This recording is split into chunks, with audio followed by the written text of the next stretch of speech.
வணக்கம் ஐயா, வணக்கம். வந்த சனங்களுக்கு எல்லாருக்கும் வணக்கம் என்று உங்களுடைய முருகேசு ஐயா வேண்டிக் கொண்டு பி தமிழ் வலைத்தளத்தில் வந்து நான் உங்களை சந்திக்கிறேன். இன்றைக்கும் ஒரு சங்கதியை சொல்ல போகிறேன், படிவா கேளுங்கோ. சகுனி ஆட்டங்கள் அரசியலுக்கு புதுசு இல்லைத்தான். அதிலையும் இப்ப வீட்டு கட்சியில இந்த சகுனி வேலைகள் செய்யறது கண்டு ஒரு கூட்டம் வேலை மினக்கட்டு அலையினம். இந்த முறை அந்த கட்சியின் மத்திய குழு கூட்டத்தில் டெலிஃபோன் வேட்பாளருக்கு ஜனாதிபதி தேர்தலில் சப்போர்ட் என்று அறிவித்தது கூட இந்த சகுனி ஆட்டத்தின் ஒரு பகுதி தானோ என்று ஜனங்கள் சந்தேகப்படினம். ஏனென்றால் வீட்டு கட்சியை கோட்டில் ஏற்றி அதை முந்தின மாதிரி இயங்க விடாமல் பண்ணினதால கட்சிக்காரர்கள் சோர்ந்து போட்டினம். முக்கியமா புதுசா தலைவரா தெரிவானவர் என்ற பக்கம் கடும் சோர்வடாப்பா. இப்படி ஒரு தலைமை பதவியை எடுக்கிறத விட சுயேட்சையாக நிற்கலாம் என்று அந்த பக்கமா கன பேர் முணுமுணுக்க தொடங்கிட்டினம். சுயேட்சையா நின்றாலும் வெல்லக்கூடிய அளவுக்கு கிளிநொச்சி எம்பியிட வாக்கு பலம் இருக்கு. அதால அவர் வேற சின்னத்தில் எலெக்ஷன் கேட்டாலும் வெல்லுறது உறுதி. அதால இப்படி வீட்டுக்குள்ள முடங்கி கிடக்காமல் அவரை வெளியில வந்து பவரை காட்ட சொல்லி அவருண்ட ஆதரவாளர்கள் ஒரே நச்சரிப்பாம். இந்த விஷயம் அவருண்ட எதிர்கண்ணைக்கும் தெரியும். அதால இதையே சாட்டா வச்சு ஆளை வீட்டை விட்டு கலைச்சால்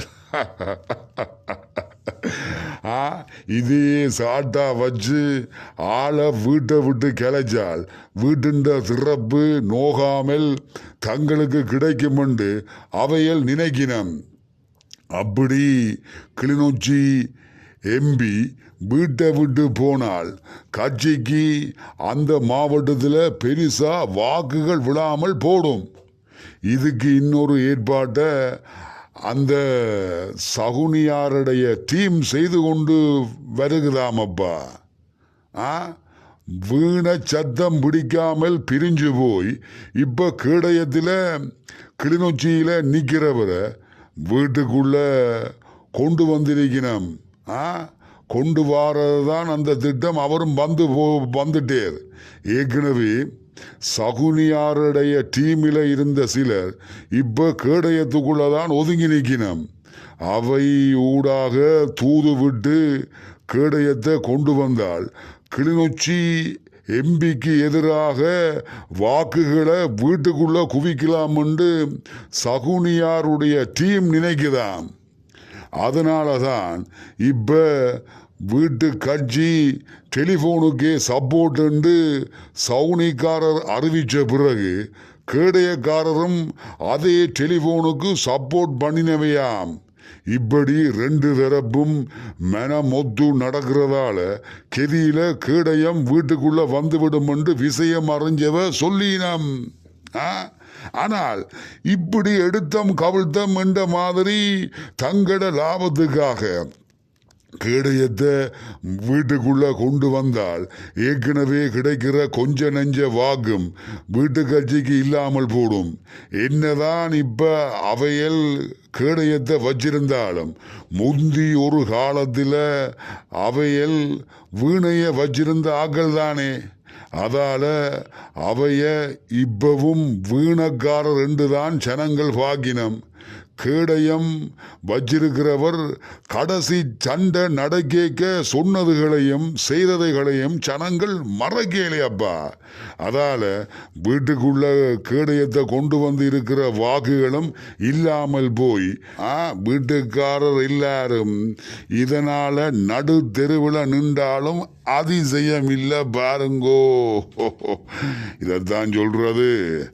வானத்துல போன சனியனை ஏணி வச்சு இறக்கின கதையண்டு. நானும் கதையை சொல்லி போட்டேன். பி தமிழ் வலைத்தள எங்கட உறவுகளுக்கு நானும் போகிறேன். எங்கேண்டா ஒரு அலுவல் ஒன்று, முக்கியமான அலுவல் இருக்கு, வெளிக்கிட்டு வந்த நான். பார்த்தீங்களா இந்த ஸ்டைல் எப்படி என்று? சரி, மறக்காமல் லைக் பண்ணுங்க, கமெண்ட் பண்ணுங்க, சப்ஸ்கிரைப் பண்ணுங்க. பக்கத்தில் இருக்கிற பெல் பட்டனை கிளிக் பண்ண மறக்காதீங்க உண்டு கூறி அன்பாக முருகேசு ஐயா பி தமிழ் வலைத்தளத்தில் இருந்து விடை பெற்று போக போறேன்.